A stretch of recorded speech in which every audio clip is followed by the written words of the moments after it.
रामकृष्ण विठ्ठल केशव गोविंद माधवा.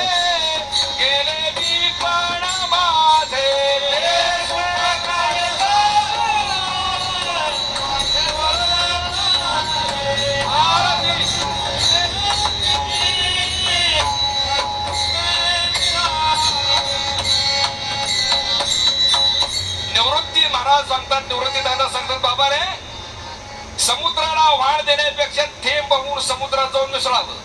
आनंद सागरात प्रेमे बुडीत. रामकृष्ण विठ्ठल केशव गोविंद तो माधवा. कसा आहे? सच्चिदानंद रूप आहे. कसा आहे? सुख ओसंडून वाहतंय. शरीर म्हणजे एक थेंब आहे.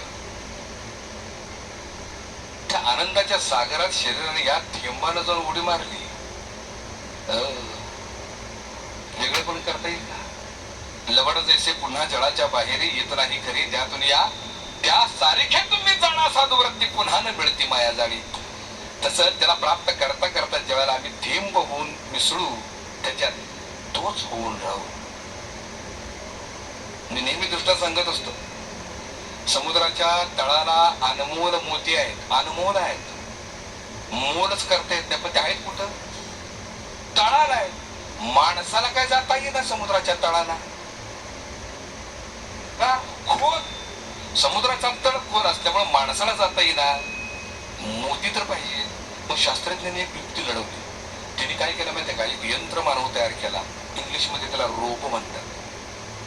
काय म्हणतात त्याला? एक रोबो तयार केला मोती काढण्यासाठी. तो कशाचा केला माहितीये का? मिठाचा.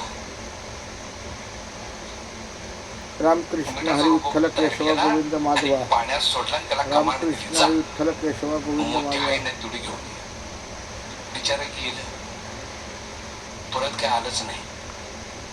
का आलं नाही? अहो ज्याच्यात शोधायला